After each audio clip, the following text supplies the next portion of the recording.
Osho, The Messiah, Volume 2. Reflections on Khalil Gibran's The Prophet, given at the Ocean Commune International, Pune, India. Discourse number 20.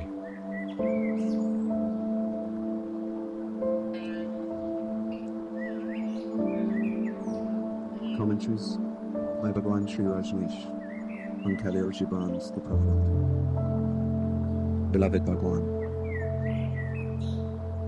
the mist that drifts away at dawn, leaving but dew in the fields, shall rise and gather into a cloud, and then fall down in rain. And not unlike the mist have I been. In the stillness of the night I have walked in your streets, and my spirit has entered your houses. And your heartbeats were in my heart, and your breath was upon my face, and I knew you all.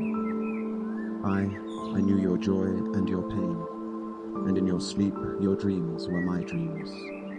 And oftentimes I was among you, a lake among the mountains. I mirrored the summits in you, and the bending slopes, and even the passing flocks of your thoughts and your desires.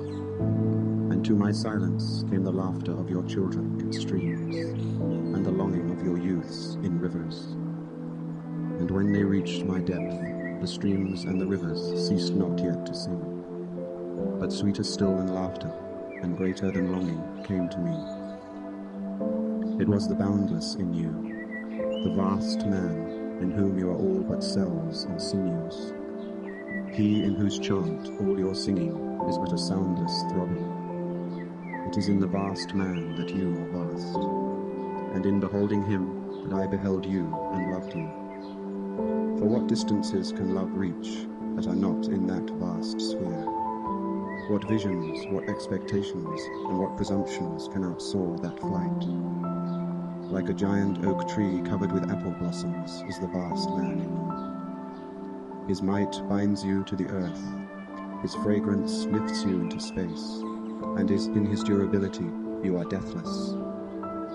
You have been told that, even like a chain, you are as weak as your weakest link.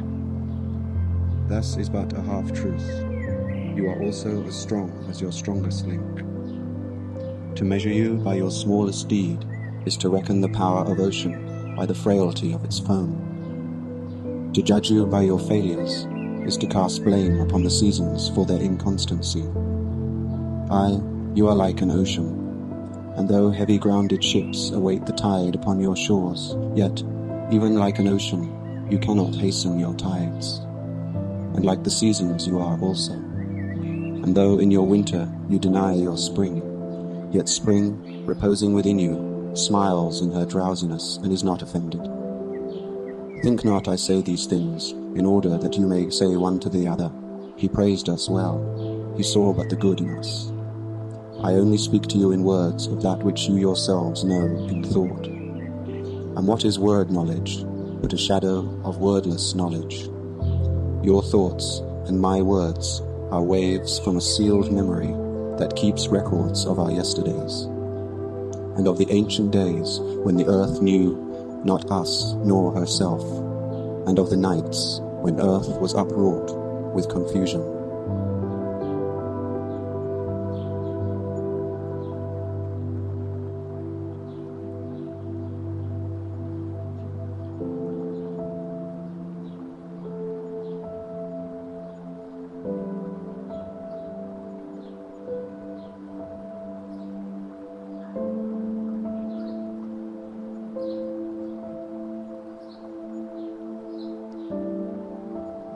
Al-Mustafa, before parting from his people, makes many significant statements. It is almost as if a man is dying, and his last words contain his whole life's experience. He has not much time, but still time enough to say few words which will be remembered with the sadness and with the glory and the beauty of his departure. It is not a death. He is going back home. But he has to say few things which were not possible to say before. Not that he was not prepared, but there was nobody to listen to.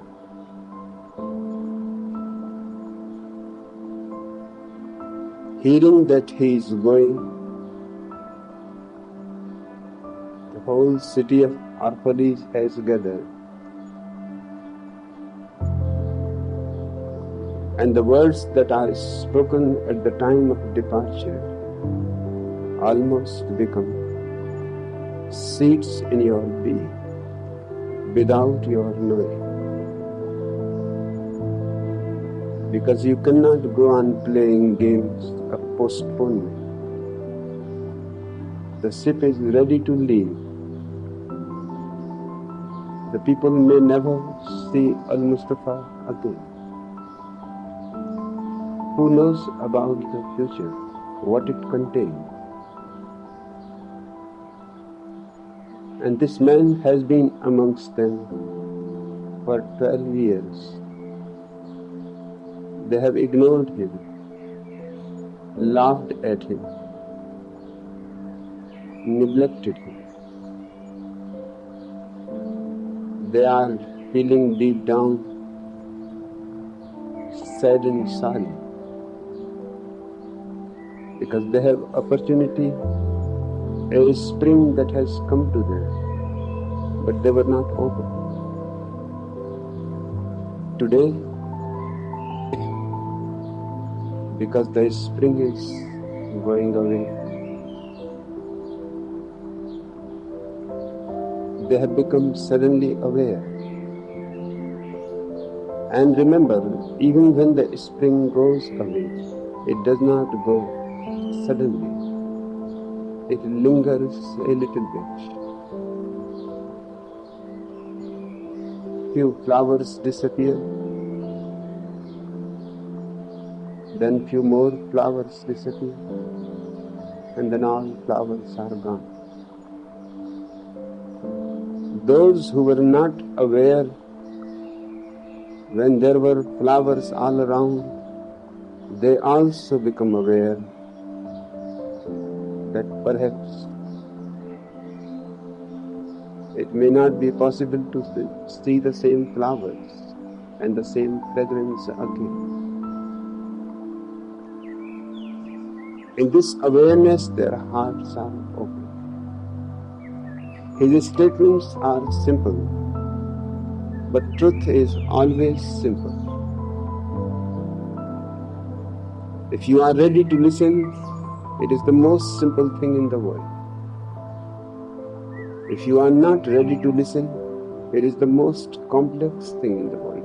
Your mind makes it complex, interprets it, makes meanings out of it which are not there. And in this way, misses the whole point. But when a man is dying or departing, and soon the winds will take the ship far away, beyond the horizon, and they will feel now a gap which cannot be replaced. Although Al-Mustafa will be gone, but his words will go on ringing in their ears and in their heart.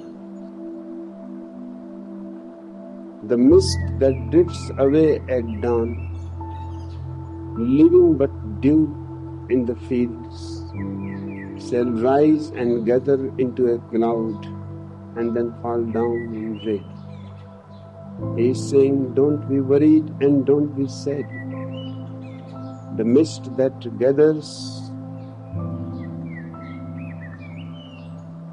on the leaves of trees and on the ground in the night, when the sun rises, it starts evaporating.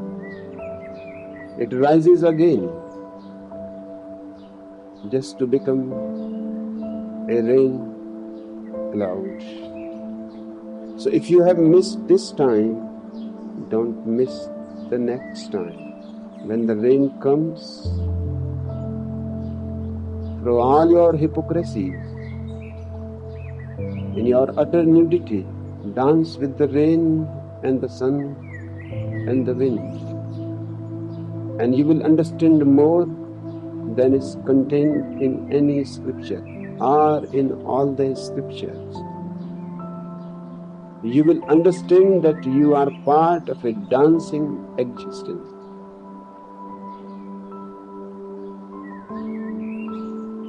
And not unlike the mist have I been.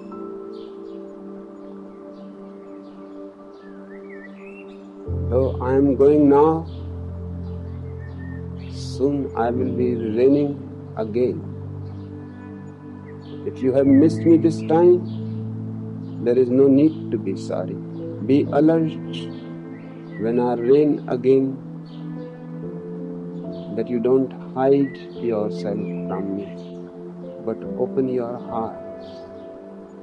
In the stillness of the night, I have walked in your streets, and my spirit has entered your houses, and your heartbeats were in my heart, and your breath was upon my face, and I knew you all.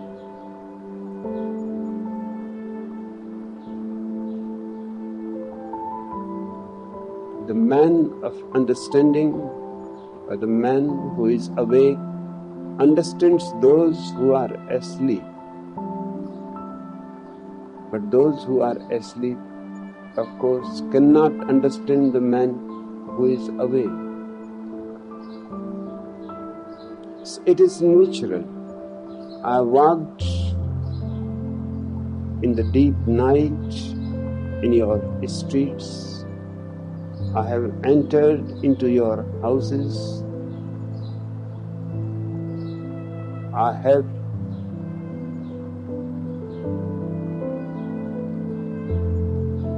loved you so much that your heartbeat has become my heartbeat, and your breath was upon my face, and I knew you all. Next time, let my heartbeat become your heartbeat. Next time, let your spirit enter into my temple. Next time, let my breath reach to your face. Just as I have known you all, next time, you all have to know me. And then the circle will be complete. I knew your joy and your pain, and in your sleep your dreams were my dreams. All that I am living within you is my dreams deep down into your unconscious. At the right time, they will start sprouting and becoming actualities. And oftentimes I was among you a lake among the mountains. But you were too egoistic. You never looked down. Otherwise, you would have seen your face into the mirror of the lake. But this should not be so again. If your sadness or my departure is sincere. Next time, however high your mountain is, it is reflected in the mirror of the lake. I will come again. I will surround you as a lake again. Don't remain egoistic, not to bend down, not to look in the lake. Because I cannot give you anything except a reflection of your real face, of your original face. Once you have seen your original face reflected in me, you will start searching for it within yourself. I mirrored the summits in you and the bending slopes, and even the passing flocks of your thoughts and your desires, but you were not aware. And to my silence came the laughter of your children in streams, and the longing of your youths in rivers. And when they reached my depth, the streams and the rivers ceased not yet to sing. In many ways,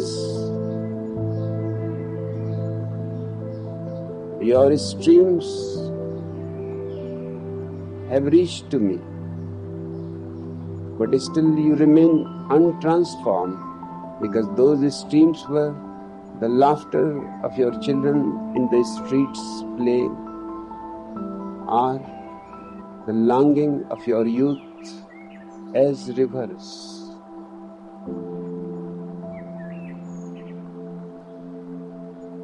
And when they reached my depth, the streams and the rivers ceased not yet to sing.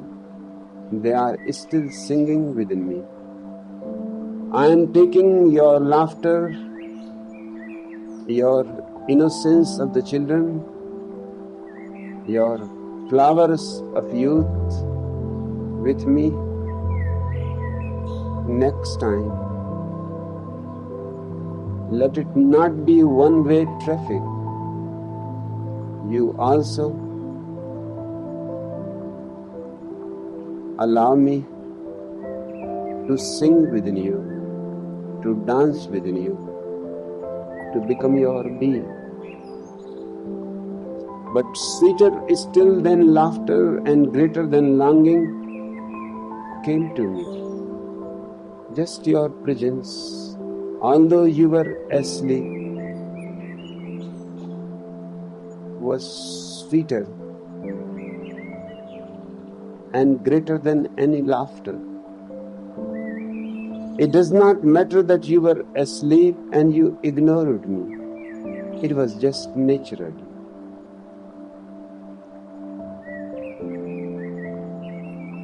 I am not offended.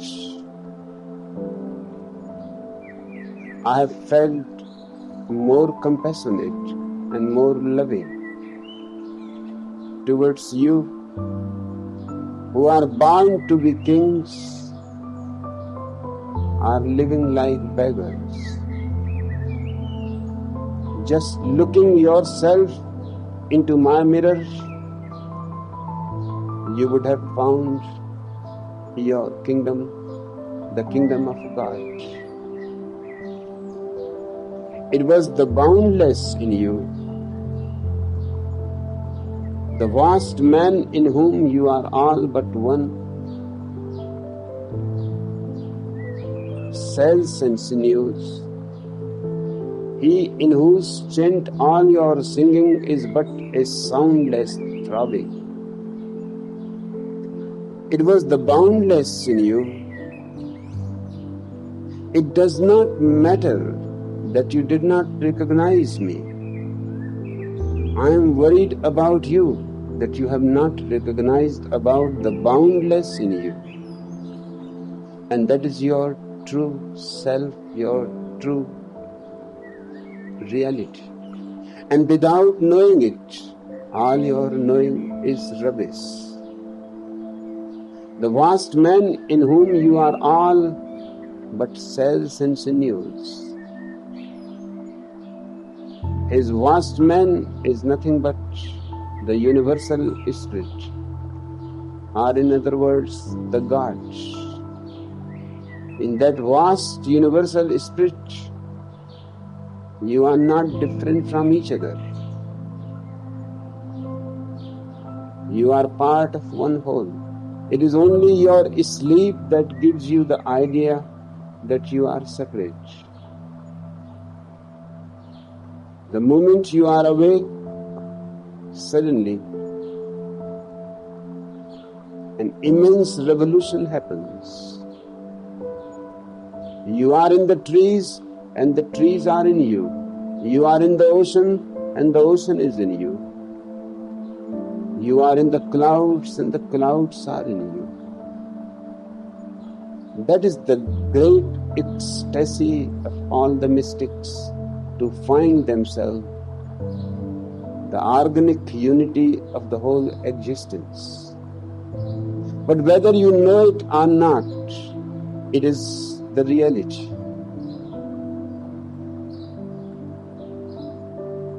You have not to create it. You have not to find it. You have just to be awake, and it is yours. So simple is the method.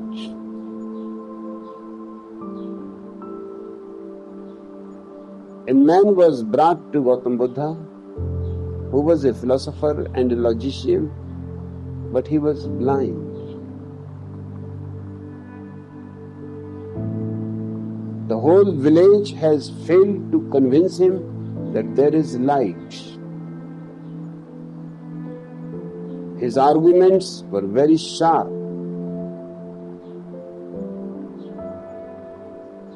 He said, if there is light, bring it before me. I want to touch it and feel it.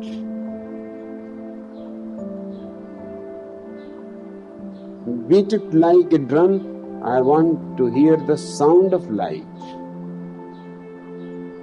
Or give it to me to eat. I want to taste what it is. Or at least I can smell. But of course nobody has ever been able to touch the light, to taste the light, to hear the light, to smell the light. Light can only be seen. But the blind logician used to laugh. He said, all this idea of light is nothing but to prove me blind.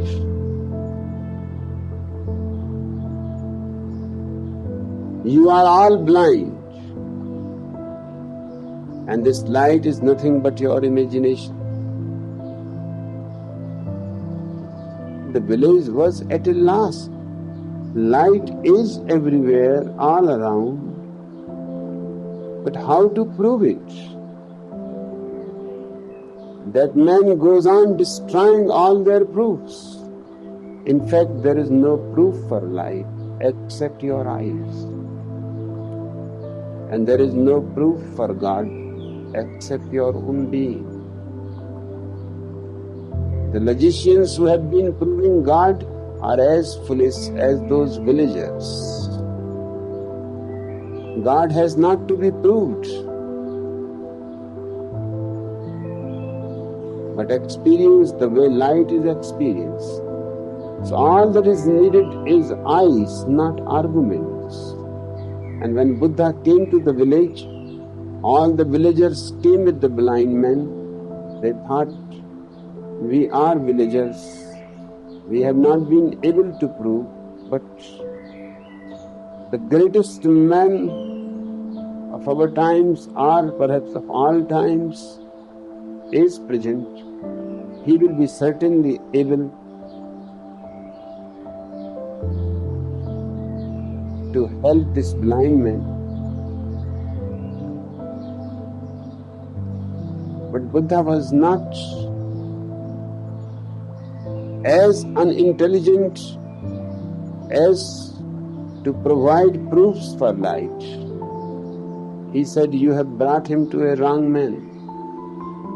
He does not need a philosopher, he needs a physician.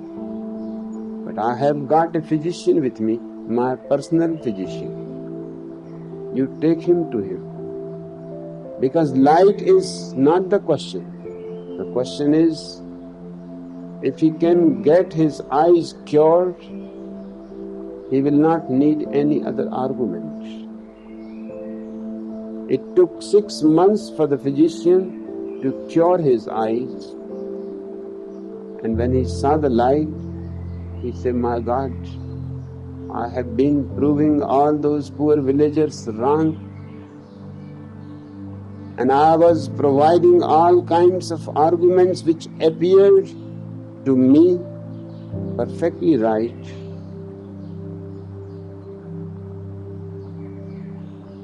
But light is not to be proved by an argument or disproved.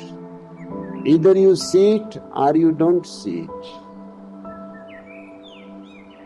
Buddha has moved to another village in these 6 months. He went to the other village dancing. Because a man who is blind misses almost all that is beautiful. The flowers, the color, the sun rays passing through the trees, the greenery. He misses almost 80% of life. That's why you feel so much compassionate towards a blind man. You don't feel so much compassionate towards a deaf man. He is also missing a sense. And you don't bother at all if somebody cannot smell. There are people who don't have the capacity to smell. Neither you are worried about a man who cannot taste. But whenever you see a blind man, a strange compassion arises in you. You may not be aware, but the fact is that the blind man is living only 20% of his life. 80% of life is through the eyes.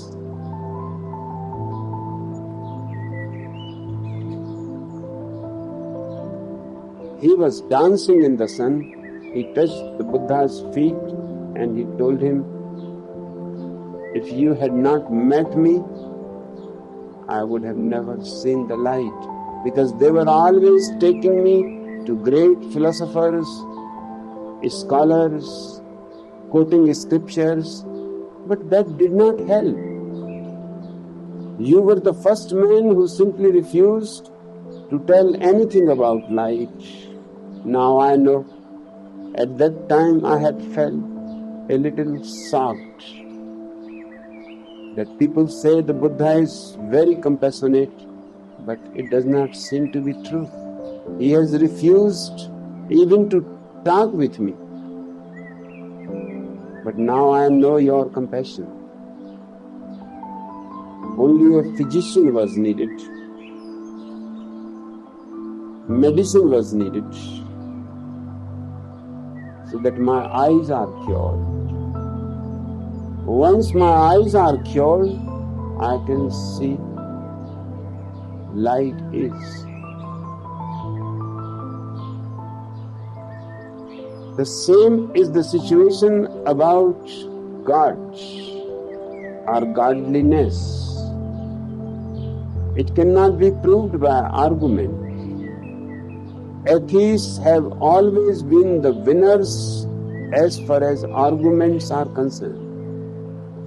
No theist has been able to answer all their questions. And whatever arguments they have produced have been destroyed by atheists very easily.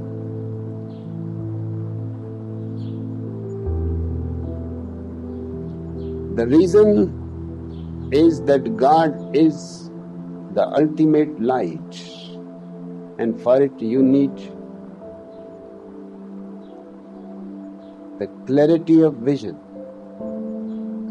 You need your eyes moving inwards.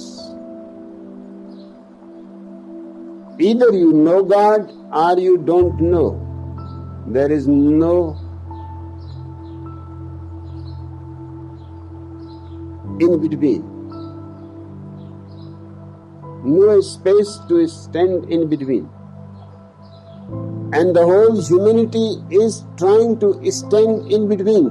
They do not know God, yet they believe that God is. They are blind, yet they believe light is.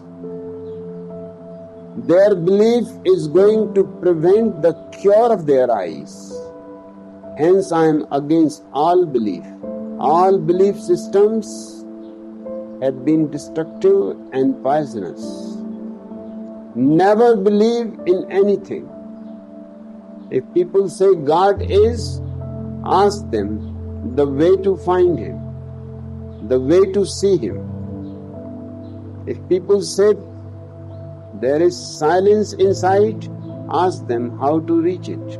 Don't argue about it, whether it exists or not, because in argument you will always win. But your winning is really a great failure.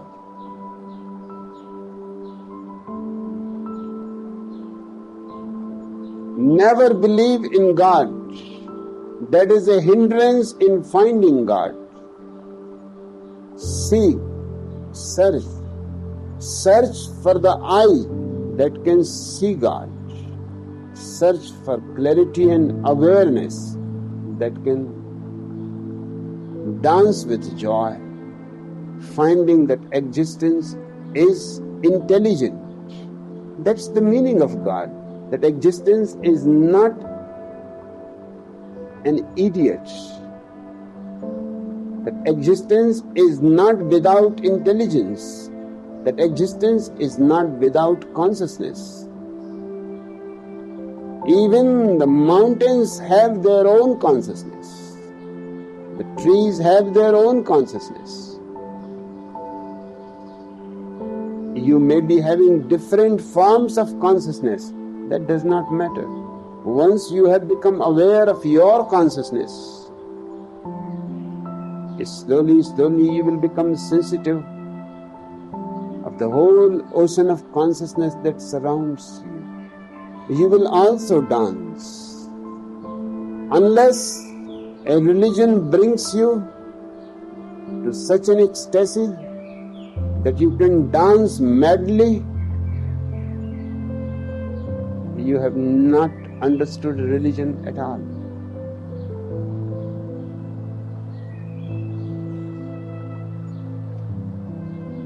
It is in the vast man that you are vast, and in beholding Him that I beheld you and loved you. He is using the word vast man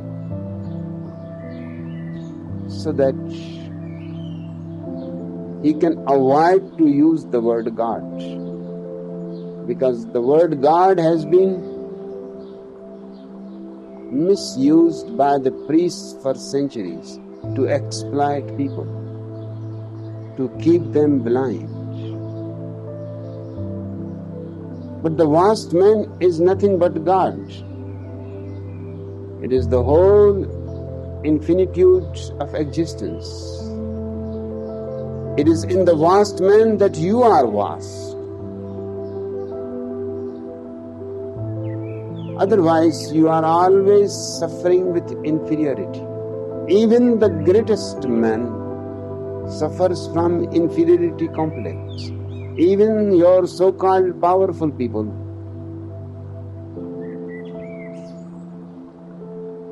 are nothing but deep down hiding their inferiority.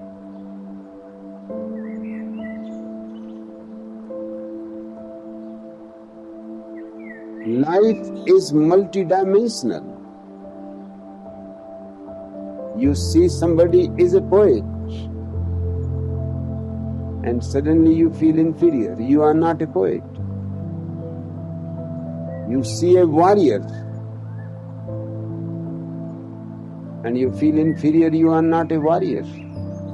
You see a musician. And it is not with ordinary people. Even the greatest of you, whose name are spread in your history books. Napoleon Bonaparte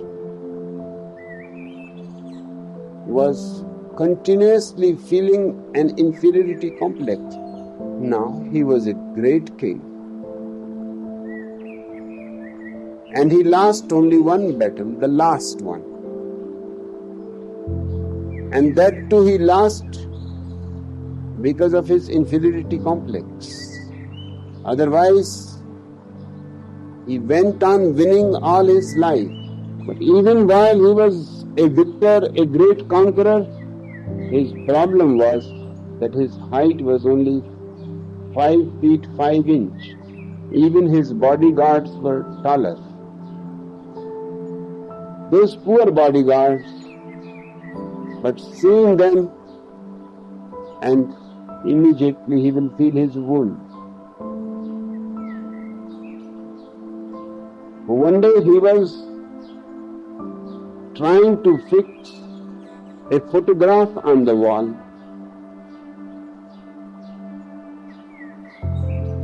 but it was beyond his reach. His bodyguard said, "Wait, sir, you need not trouble. I am higher than you. I can do it."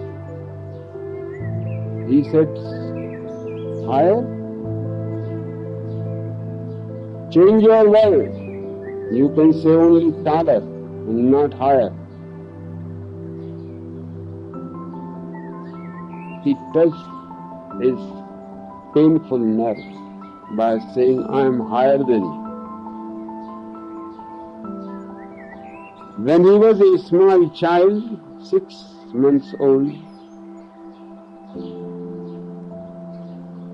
taking a sun bath in the early morning, and his nurse has gone into the house, a wild cat jumped on him.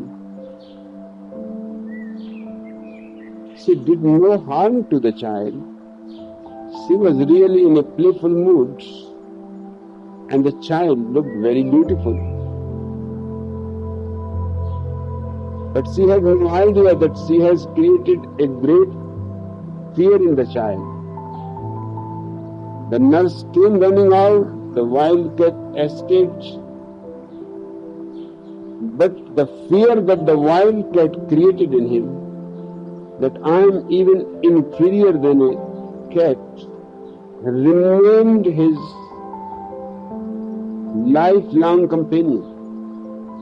It was this fact that he lost his battle. Somehow, the English General Nelson came out to know that he is afraid of cats. He is not afraid of lions. He can fight with the lion barehanded.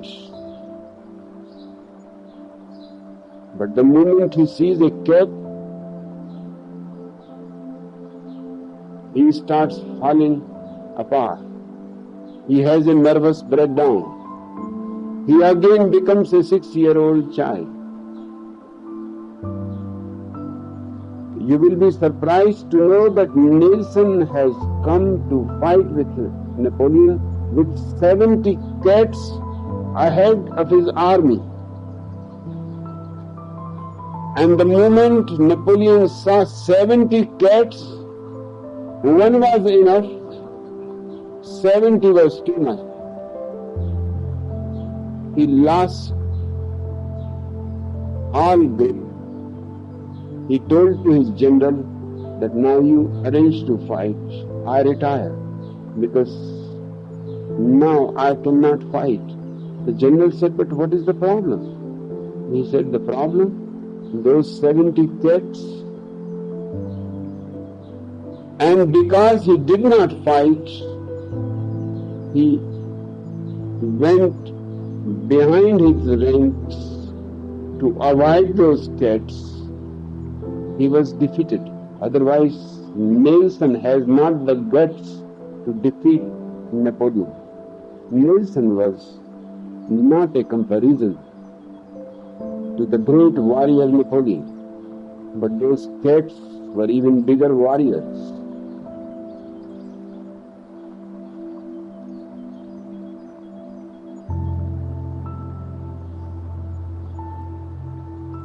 In fact, the psychoanalysts have come to the conclusion that the people who become interested in power, either of money or of politics or of some other kind, are the people who are suffering from inferiority complex. They want to cover it up.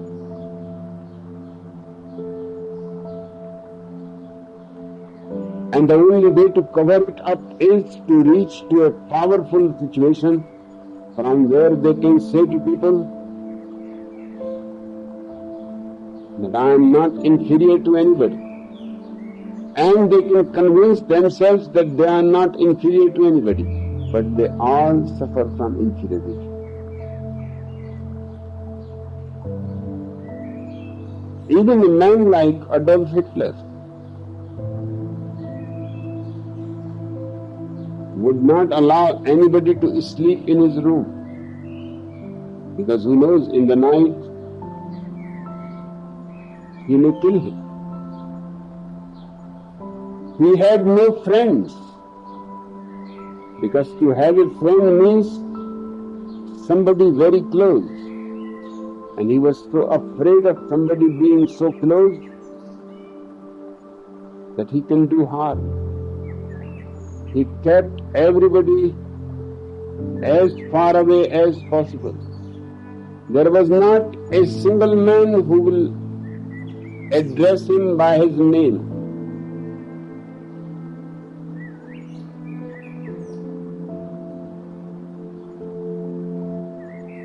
No intimacy. He did not get married his whole life for the simple reason that a stranger woman is sleeping in the same room. Who knows what are her intentions? Just a knife will do, and he will be finished. And this man created the Second World War, killed 6 million people in all. A man who is so afraid of death killed 6 million people.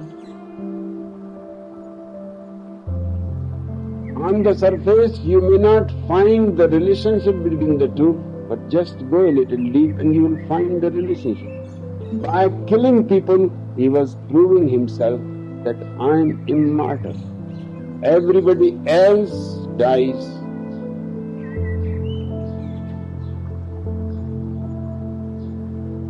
Even 6 million people killed, his fear is not gone. He married just before 3 hours.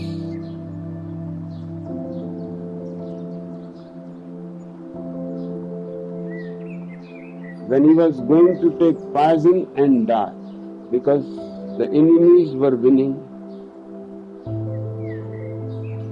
And it is one of a strange story that no general of Adolf Hitler could say to him that on a certain front we are losing. He will kill that general immediately, shoot him. How Adolf Hitler can be defeated? That is impossible. So Germany was losing on all battles, but Adolf Hitler was reported that we are conquering. We are reaching to the Moscow. In fact, Russian and American and British armies have reached Berlin, where he was hiding in an underground cell. When bombs were falling on Berlin, his generals were reporting that we are conquering all over the world, that you are the greatest conqueror in the world. But how long you can hide the reality? Soon the bombs and their noise started reaching into his underground hiding place. Now there was no need for anybody to say anything. All is lost. At that moment, he asked for a priest and the woman who loves him and has always wanted to marry him. But he has been postponing. Now there is no time to postpone. And now there is no fear either. He will never be asleep. The woman was brought, a priest was brought, and immediately a ceremony, and the bombs are falling just outside. Buildings are collapsing. Germany has surrendered, but the generals of Adolf Hitler has made a special radio station. From that radio station, there was only one connection, and that was the radio which Adolf Hitler used to listen. They were still declaring from that station that we are winning.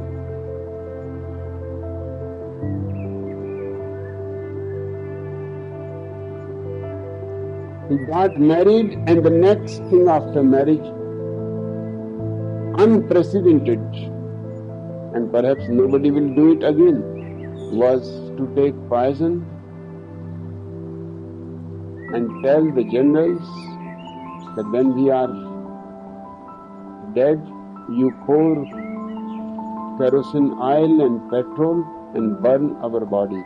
We don't want even our bodies, dead bodies, to be in the hands of the enemies. That's why Adolf Hitler's body has not been found. But what kind of marriage? Just after the ceremony, the second ceremony of taking poison and being burned, great leaders of men, but nobody has gone into analyzing their heart. There is bound to be inferiority complex. A man who is free from inferiority complex has no desire for power, has no desire to dominate others, has no desire to kill others, has no desire to enslave people. He is so contented in himself, not that he feels superior. He is neither inferior nor superior. He is simply himself. He does not compare.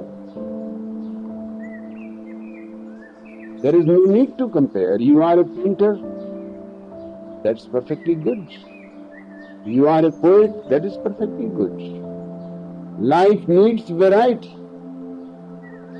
And whatever I am perfectly satisfied.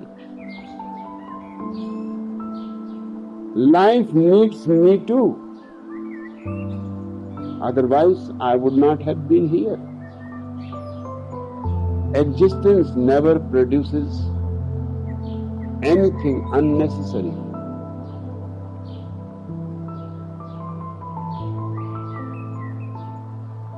It is in the vast man that you are vast.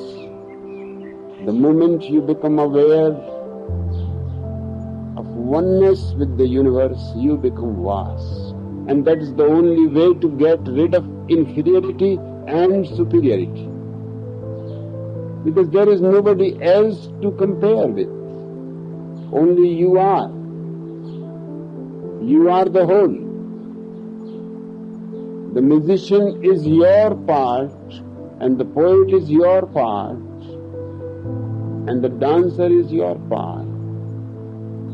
The trees are your hands, and the fragrance of flowers is your fragrance. You have become one, absolutely one with the ocean of life. And in beholding him, that I beheld you and loved you.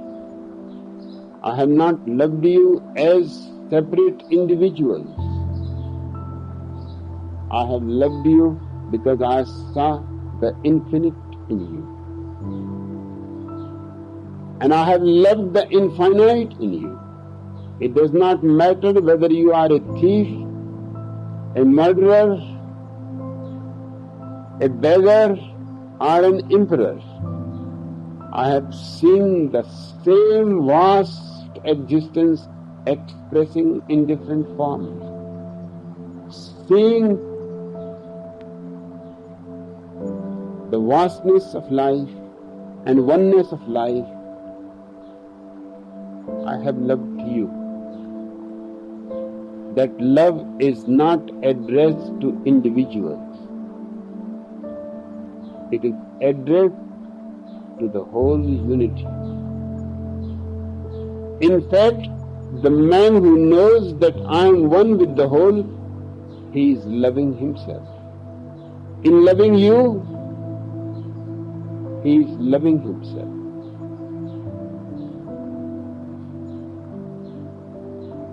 One of the great Jewish philosophers of this century, Martin Buber, has written a book, I and Thou. His whole life he worked on a certain methodology called dialogue between I and Thou. His book is beautiful. He writes with grandeur. He is one of the best persons to use words, but he knows nothing. Because there is no I and Thou. I is Thou. If I was to write the book, the title will be I is Thou, not and. That and shows his ignorance. He has not experienced. He has thought about it. And there is no question of dialogue.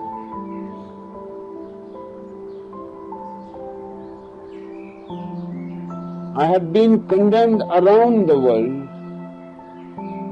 that I don't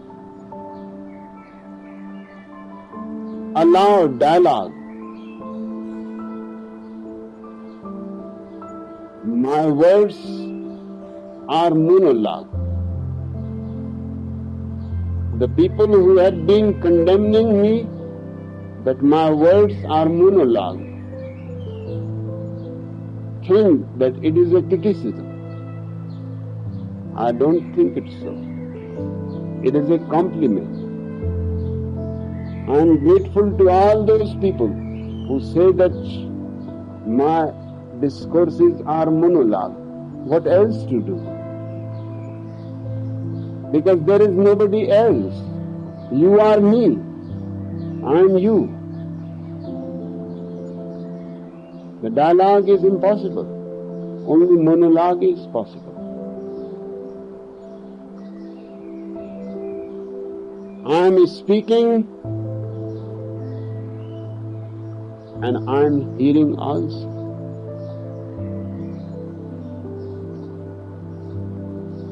I am speaking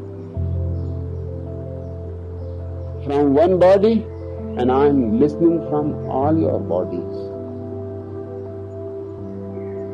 dialogue is not possible. I'm sorry to say something against Martin Buber. I love the man. But when the question of truth arises, one has to say it.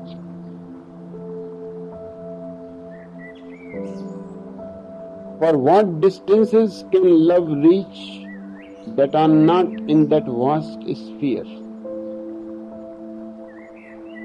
Once you are aware of your vastness, then love can reach any distance.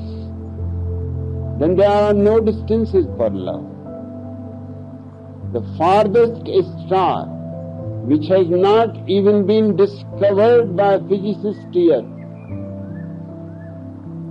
your love will be reaching.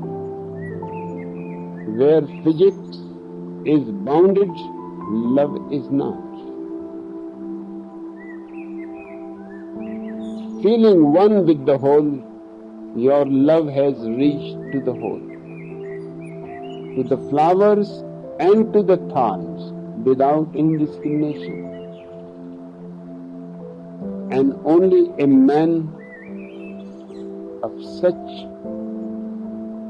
infinitude of love we have called the Enlightened One, the Blessed One,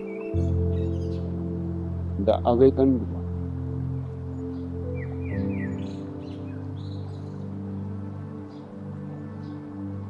What visions, what expectations, and what presumptions can outsoar that flight?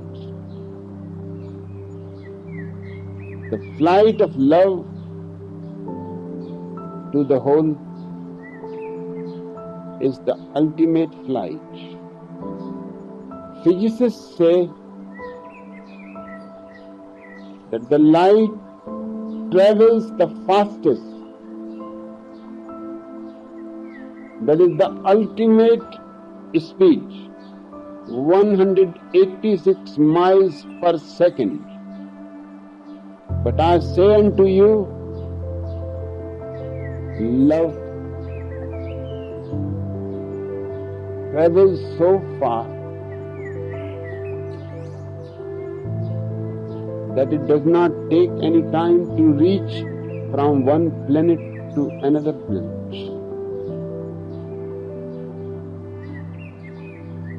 When I look with eyes of love to you, do you think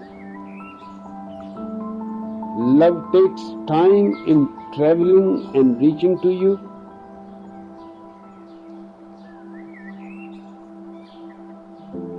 Light may be in the material world the fastest phenomenon, but love is of the spirit. It does not take even any time. Moving from one star to another, the fastness is such that no time elapses.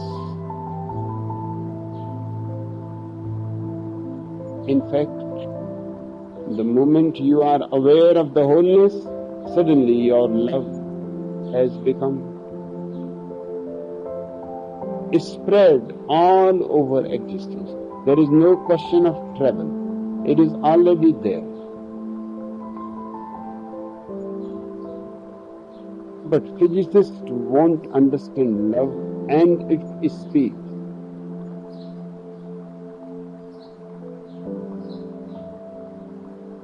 Like a giant oak tree covered with apple blossoms is the vast man in you.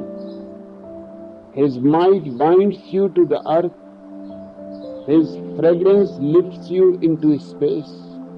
And in his durability, you are deathless.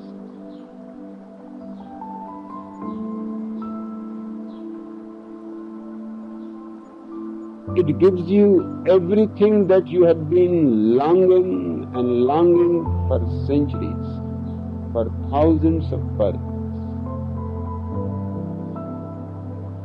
It makes you immortal, because existence is immortal. To remain separate creates mortality, but to become one with it, you also become immortal. And in his durability, you are deathless. You have been told that even like a chain, you are as weak as your weakest link. Almost in all the languages, similar kinds of proverbs exist. But Khalil Gibran is right, this is but half the truth. You are also as strong as your strongest link. You are the valley and you are the peak.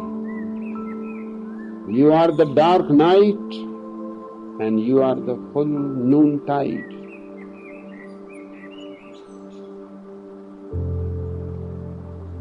In you, dualities meet not as enemies but as complementaries, not as oppositions, contradictions, but in deep friendship. Hand in hand, they dance within you. The weakest part of you is connected with the strongest part. You are both.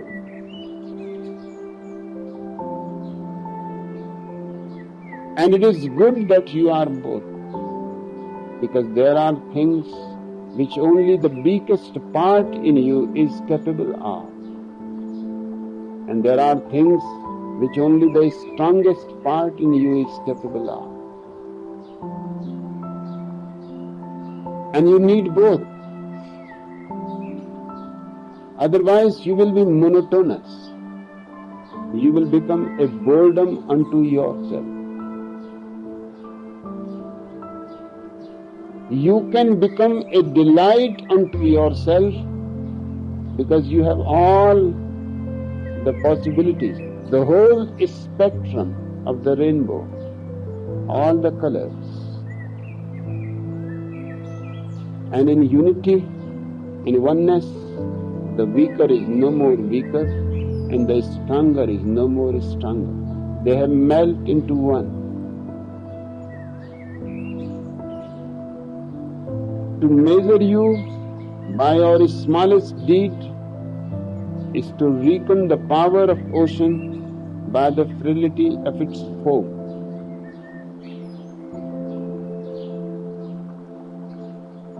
The foam is very frail, momentary. It is there now, and after a moment it is gone. It is just air bubbles. But don't judge the ocean by the foam. Although the foam is also beautiful. When on the high waves, the foam comes running towards the shore, it looks as if the wave is crowned with the purest diamonds, pearls. It looks like as the mountain peaks are crowned with snow. But as it comes closer and closer to the shore, you know it is just foam. Don't judge the ocean by the foam. And all your actions are just foam.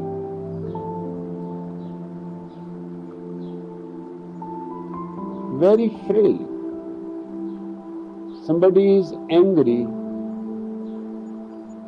that is just a momentary phenomenon. It has come and it will go. Somebody is beautiful, but it is foam. One of my sannyasins in Germany sees a topmost model, a very beautiful girl. I have given her the name Gayan. Gayan means the sun. Just few days before, she has sent me one of her pictures. She functions as a model, and the picture is certainly very beautiful. She has become more beautiful since she has been meditating, because all his silence is now radiating from her beautiful face. But sending me the picture, she must have remembered one of my stories. A king has asked his advisors that I need a very small advice which contains all wisdom, because I want to keep it under the diamond of my ring, and I will see it only as a last resort. They worked hard, they could not manage how to find a small sentence which contains all wisdom. They went to a sage, a mystic who lived in the mountains, and asked him. Without thinking for a single moment, he wrote the sentence. And he said, "Hold it, you are not supposed to read it. And give me the ring, I will fix it underneath the diamond. Tell the king he should not look at it out of curiosity, but only when he is in such a despair that there seems to be no way out, then he should open it. And this will give him the insight, the door, the exit out of his despair." Many times the king was curious, his advisors were curious. In one sentence, without thinking for a moment, he immediately wrote the message, folded the paper, put under the diamond of the ring, but he has prohibited not to open it out of curiosity. It is a promise, and king managed not to open it, and just after 15 days his country was invaded and he lost the battle. And he was running alone on his horse to save his life in the mountains, and he reached at a point which was a dead end. Below there were thousands of feet deep valley. To fall into it is to be scattered into pieces. And he cannot return back because he can hear the hoops and the sound of the enemies coming closer.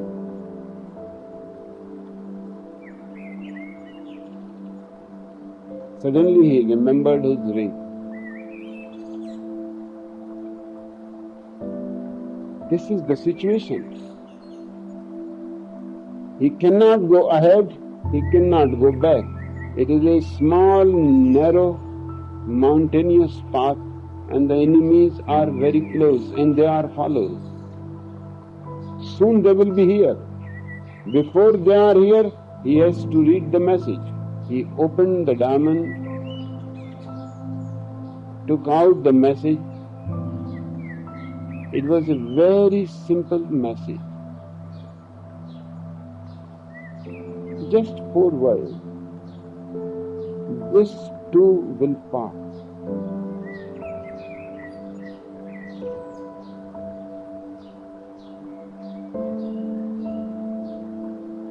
A great silence descended over him. Everything passes.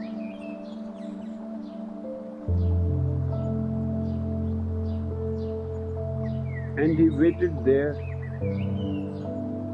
and strange as it may seem, the sound of the enemy and their horses started receding. They have followed from the crossroad another path.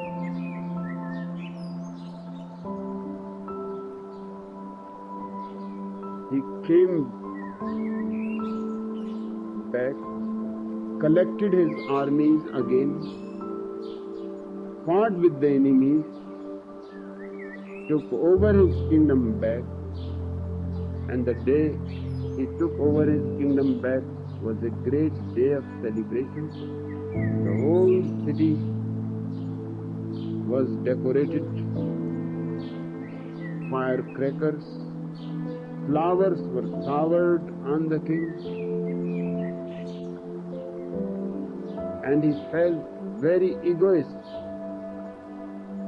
that finally he has defeated a great enemy who has bigger armies, a bigger kingdom. But then he suddenly remembered, this too will pass. And just the remembrance that this too will pass, and his ego disappeared. His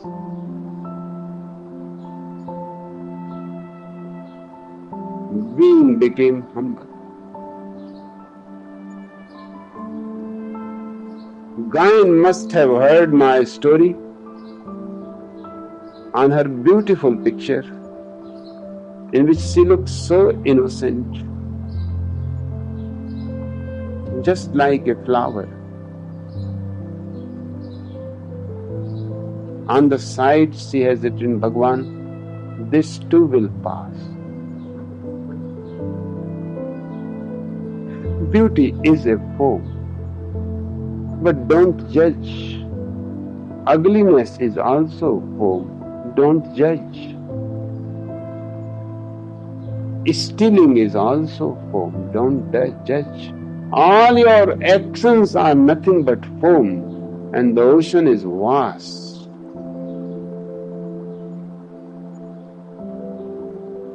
Only people who don't understand life are continuously judging who is good, who is bad, who is evil, who is a saint. The man of understanding knows that the murderer, the sinner are just part of the same existence as the saint, as the enlightened. Neither the enlightened is higher, nor the murderer is lower. They both are doing their job. Whatever existence wants them to do, they are doing.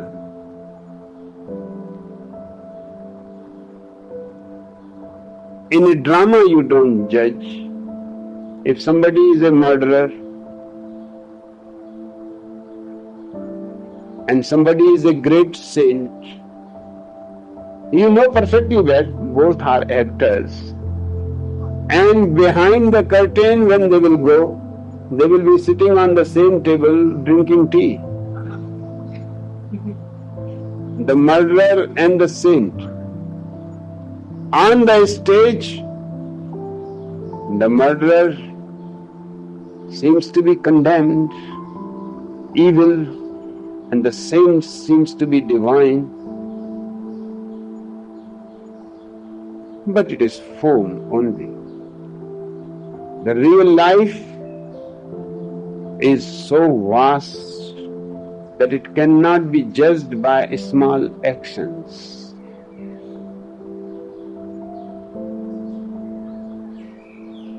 The man of true understanding has no judgment. He simply loves.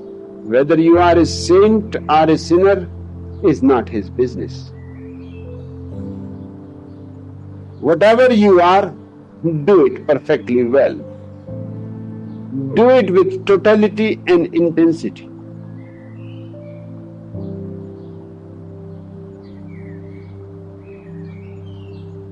Whatever existence wants you to do, allow. You don't come in between.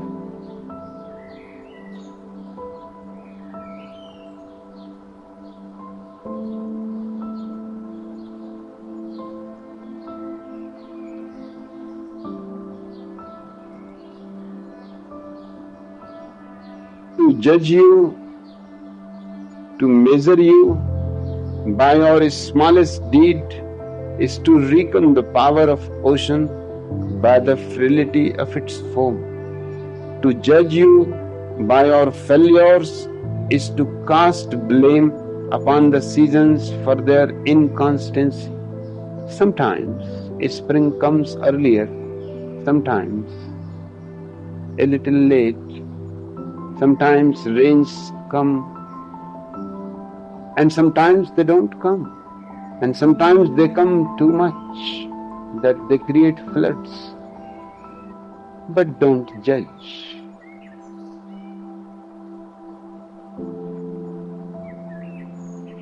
They are not doing anything on their own account. If existence brings the floods, if existence brings the spring a little late, then leave it to existence.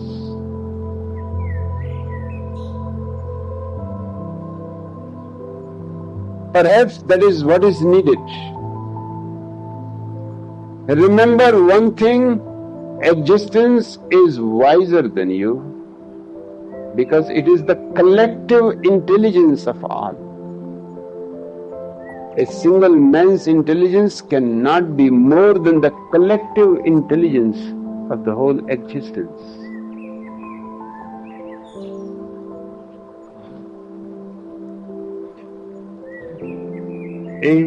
You are like an ocean,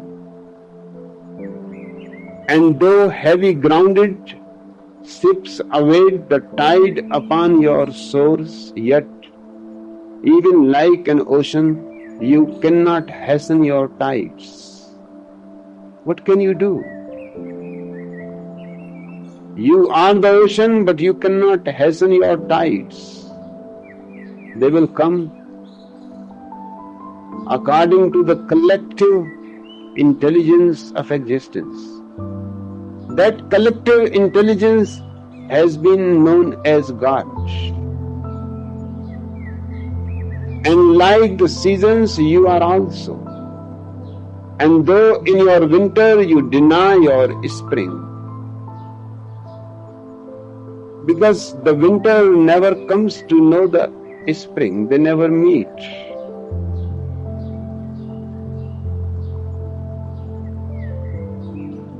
So in your winter you deny your spring. In your day you deny your night. In your dreams you deny your day. In your day you deny your dreams because they never meet. But they both belong to you. Yet spring reposing within you smiles in her drowsiness and is not offended. Even in winter, the spring is asleep within you. In its drowsiness, it is waiting for its time to wake up. And it smiles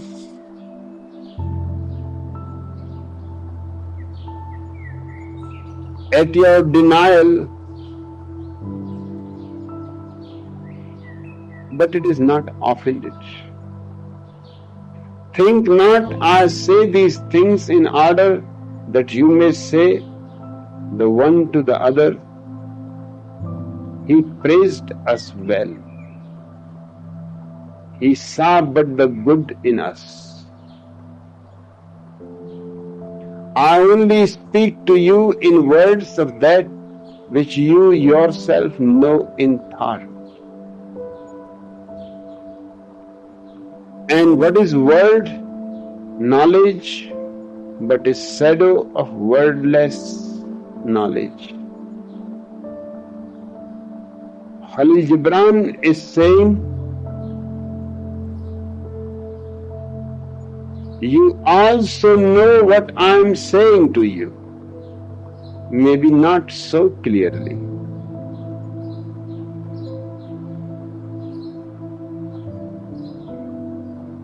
Even what a Gautam Buddha says, you know it already, but you don't have right words for it to express. In your silent heart,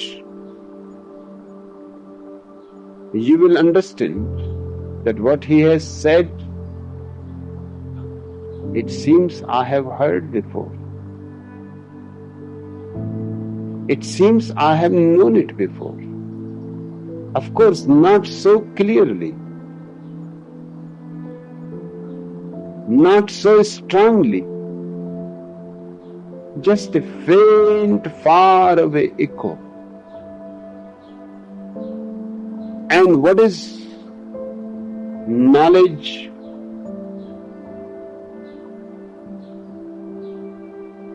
But a shadow of wordless silence. If you are silent, you will immediately understand the Master, the Prophet, the Savior, or whatever name you give to him. Because he is giving words to your silence. He is bringing out your silence in articulate ways through his words, through his presence, through his gestures.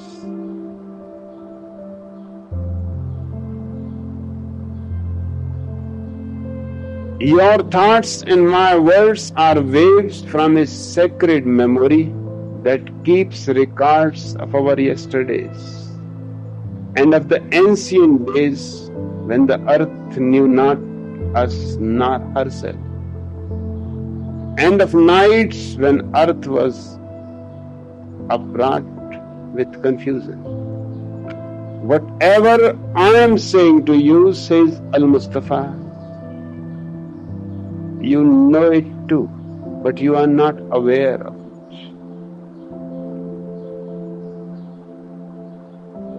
You have forgotten it.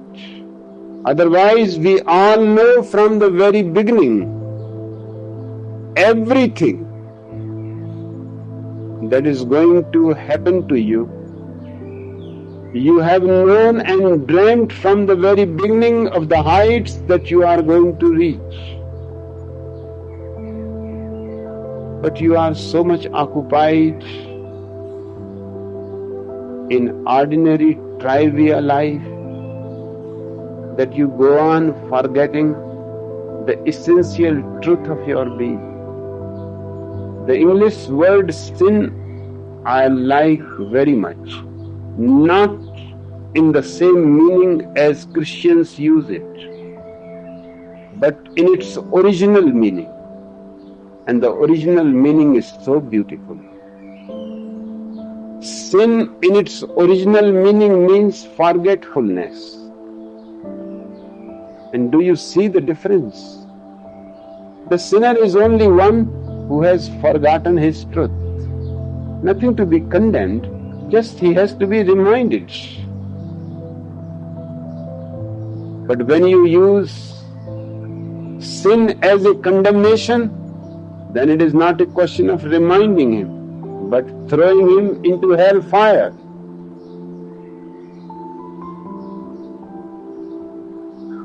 The priests seem to be the most cunning profession in the world. They destroyed a beautiful world with such significance. Forgetfulness is the truth of man. That's the only difference between him and the awakened one. He has remembered. Hence Gautam Buddha continuously uses a word, Samma Sati. It means right remembrance. If forgetfulness is your sin, then right awareness, remembering is your virtue. And then the whole religion takes a new color. No hell, no paradise, no priest, but a simple understanding what you have forgotten, you can remember. And it happens sometimes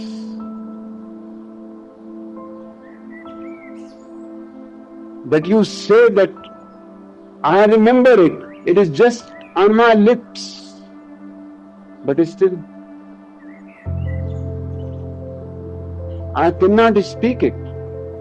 I know that I know it, but somewhere it is lost. And it happens almost to everybody. You are trying to remember a name of your friend, and it is just on your tongue.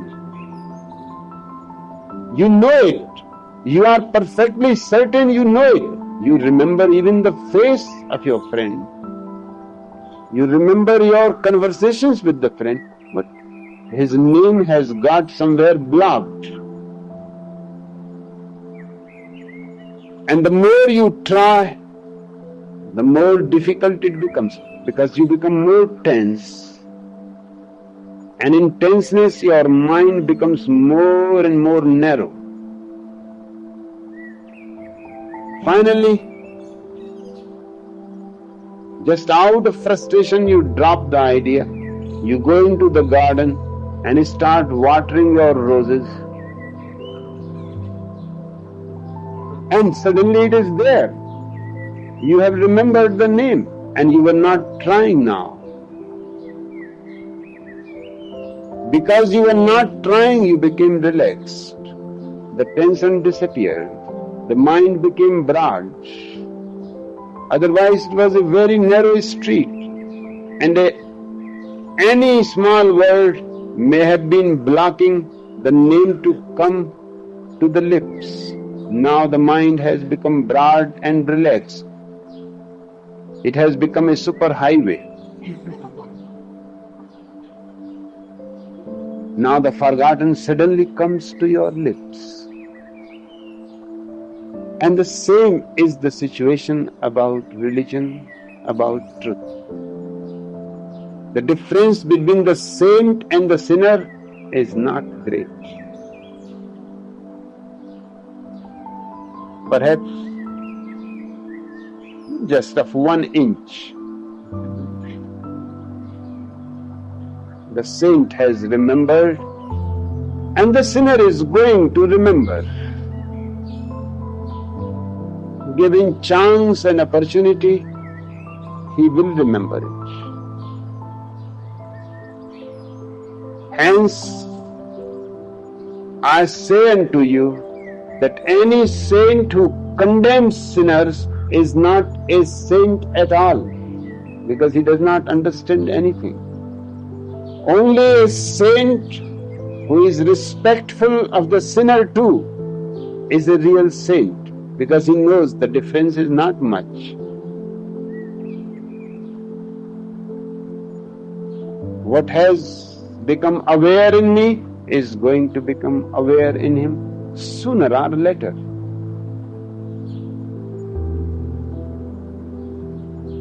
If I am today's saint, tomorrow he may be a saint. condemnation is impossible. Judgment is impossible. All judgment is ugly. All condemnation is ugly. And your religious scriptures are full of condemnation, full of judgment. Get rid of all that is ugly. Be more human, more loving, more compassionate, and perhaps you can create the atmosphere in which others can also remember them. This is my work here, not to change you, not to mold you into a certain ideal, not to give you 10 commandments that you should do this and you should not do this. That is not my business. That is the business of a priest. I am not a priest. I am just one amongst you. I have remembered, hence I know you have also the capacity to remember. One day I was also in the same situation. I had forgotten myself. I know both the situations, the forgetfulness and the remembering. You know only one, the forgetfulness.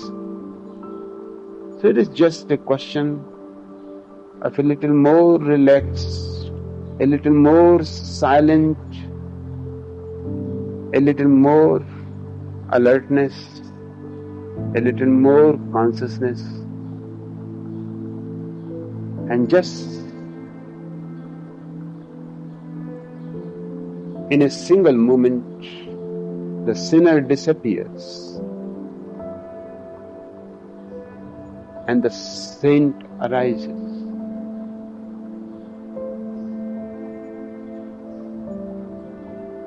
Forgetfulness is sin and remembrance is virtue.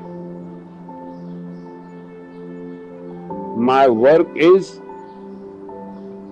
somehow to go on nagging you to remember. Even if you are annoyed, I know that when you will remember, you will feel sorry that you were annoyed. When you will remember, I know you will feel grateful that a man you were annoyed went on nagging you, unconcerned about your irritation, your annoyance. He went on, and finally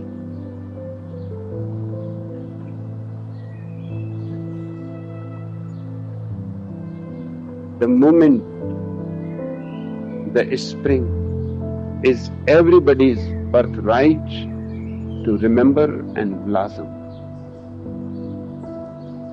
Okay, Yes, Bhagwan.